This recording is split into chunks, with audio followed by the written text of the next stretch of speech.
Next part here, I want to talk about 5 Big Ten defenses people are sleeping on going into 2026. All right. The Big Ten has boasted the nation's strong top to bottom. Notice I didn't just say the top. All right. Top to bottom defensive conference performance over the past 2 or 3 seasons, consistently producing elite units, elite talent, and high statistical rankings. They have been led by traditional stalwarts like Ohio State, Penn State, Iowa, Michigan, and even the past couple years, newly recognized defensive powers like Indiana and Oregon. Much credit to those guys for improving their defense, and to their defensive coordinators, Taj Lapoy the past 2 years at Oregon, and now Chris Hampton there, who could honestly maybe be better than Taj Lapoy. We'll see how it goes. And then obviously Bryant Haynes, the mastermind of that Indiana defense, who needs to be regarded as one of the best, if not the best, coordinators in the country. The conference has been maintained top-tier defensive stop rates, enforced high pressure rates, often dominating national defensive rankings. But entering into 2026, it's clear the Big Ten is once again not just churning out strong defenses at the top, but throughout the entire conference as well. So I want to tell you about 5 defenses in 2026 you and the national media should not be sleeping on. Defense number 1. The USC Trojans. Call me crazy. I think Lincoln Riley is going to have a much better defense this season than a lot of people give him credit for. Look, obviously things didn't work out with Alex Grinch. We don't need to talk about that. D'Anton Lynn comes in, not very experienced, but he does a pretty good job, right? Like USC was showing improvement on defenses in a number of areas, but the coaching still wasn't up to par with what USC needed. You have seen Lincoln Riley adjust a little bit, getting more into the run game and kind of helping out his defense a little bit more.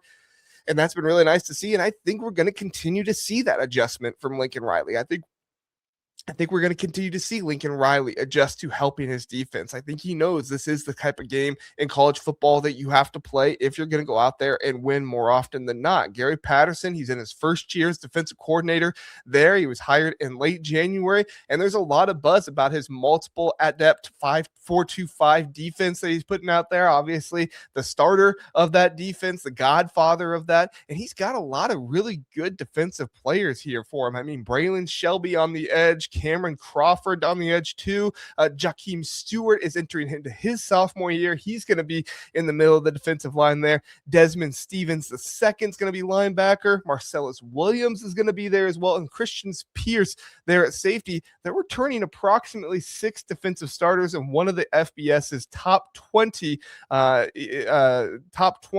returning production. So we talked about returning production on this show. Does that mean that you are going to be guaranteed a good team next year? No, not necessarily. You need to also have somebody who can develop your talent, and you need to have talent that can continue to develop. I do believe that USC has both of those things. Look, I love D'Anton Lynn, and I think D'Anton Lynn's going to do a good job at Penn State, but I do think that this is a situation where a more veteran defensive coordinator with some head coaching experience is going to excel more in this situation. That's why I think you look at this, this Gary Patterson situation. He's got a strong defensive line up front. He's got some pretty good linebackers as well. I think that will be an improved group from last season, which I don't think was always the best coached unit out there. I don't think I'm saying anything new to USC fans, but as long as the secondary can be at least manageable, I think this could be a really good defense for USC next season. They have talent. I think they have some depth. Their SP plus projection is pretty high as well. They're top 30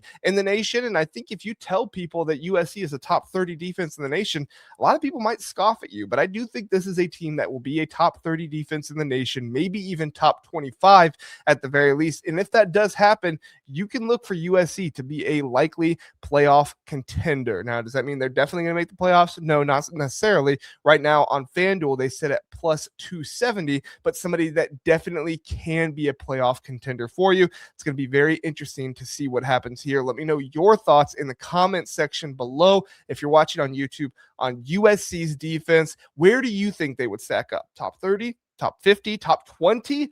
Let me know where you think USC will stack up next season. Team number 2 you should not be sleeping on defensively, and that is the Washington Huskies. We're going to stay out west here. Ryan Walters in his second year with the program.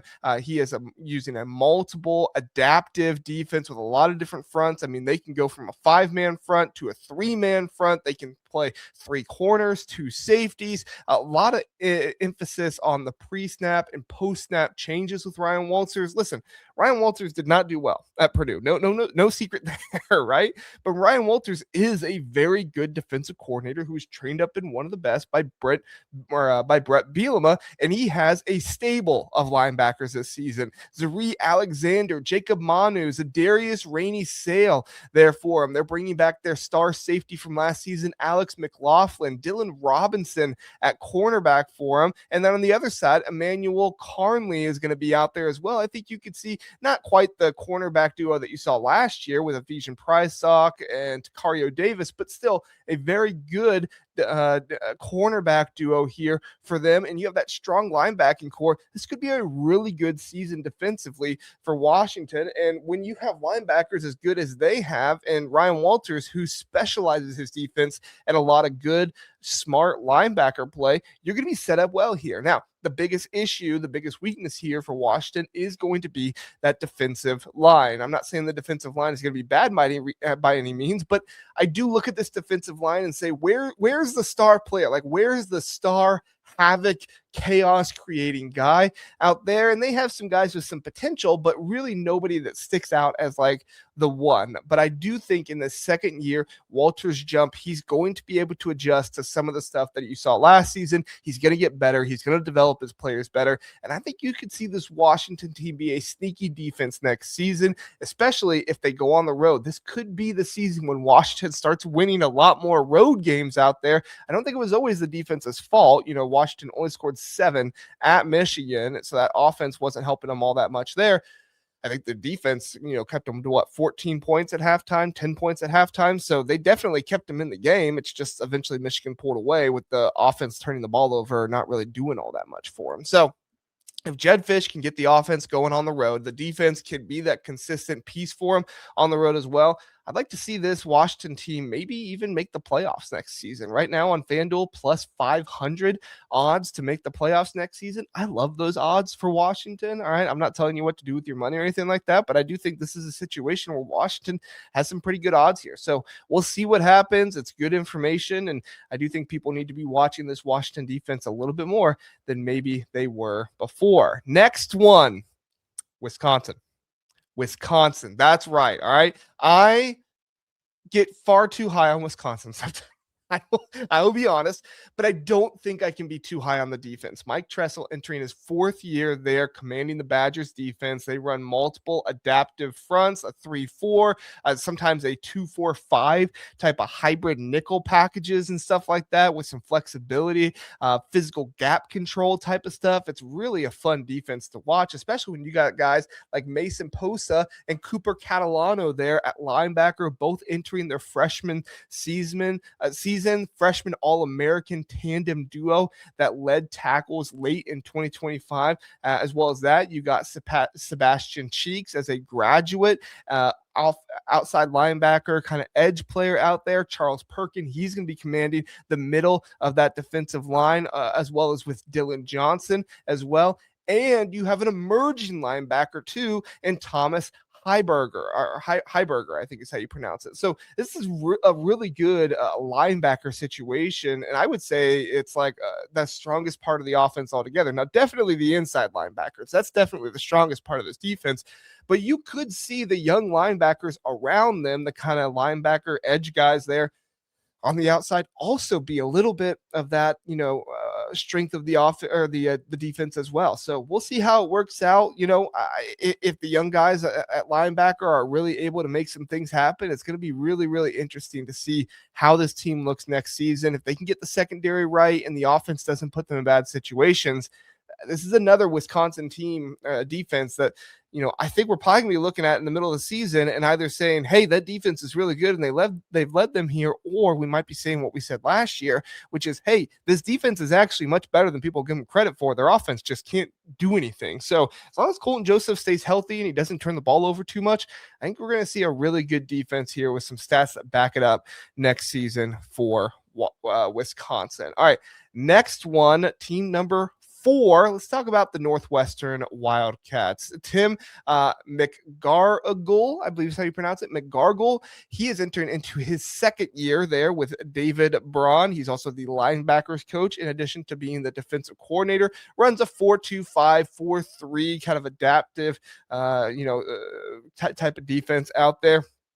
He's got some really good players returning. He's got Robert Fitzgerald. He's got Michael Kilbane. He's got Brandon Flakes, Tyler Grant in the middle of that defensive line, Josh Fusel, Braden Bruss as well, one of the higher defensive returning production percentages in the conference. This is a good situation for Northwestern, and if they can really rely on that development of other guys, you have star guys on this defense as well, right? Robert Fitzgerald, Michael Kilbane.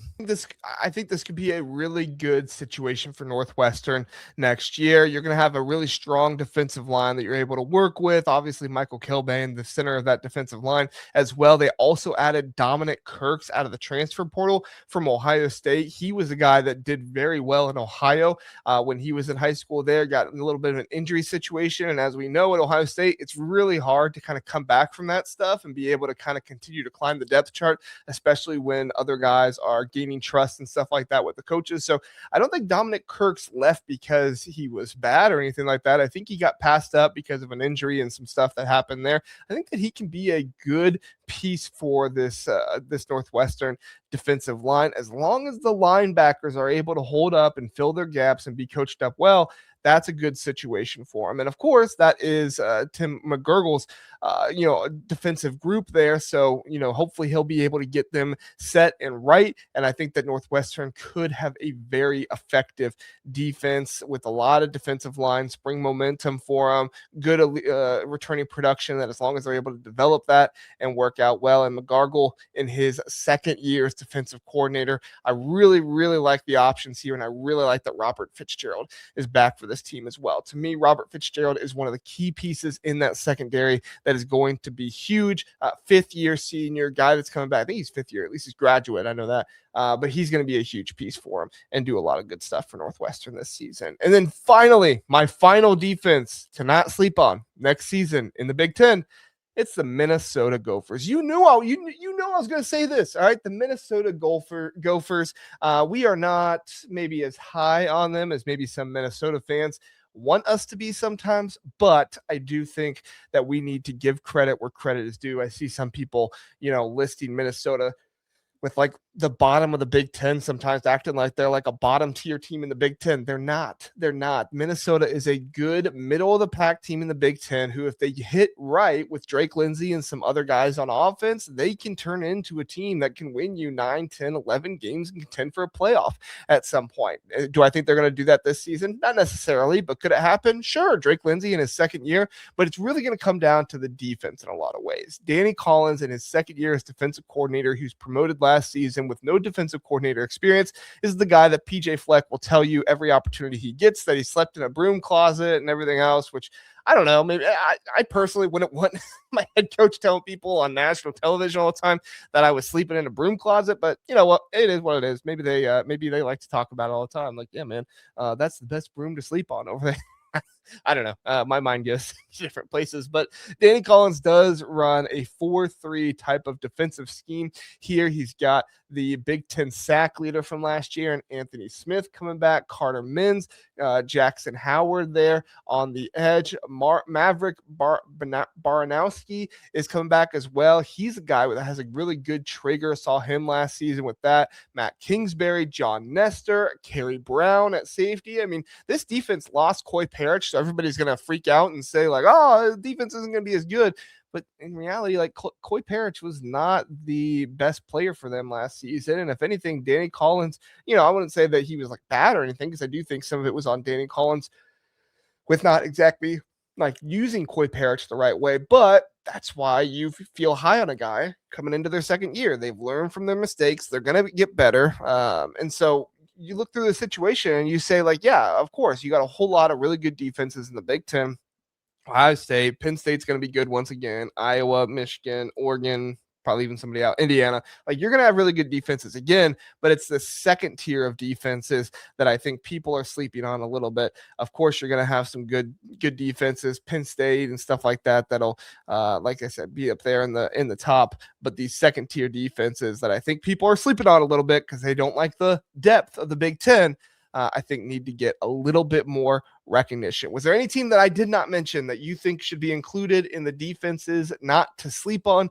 Let me know. Would love to get your thoughts in the comment section below. Or are you saying, JR, this could be a top tier defense, one of the ones that you mentioned, you're actually sleeping on them?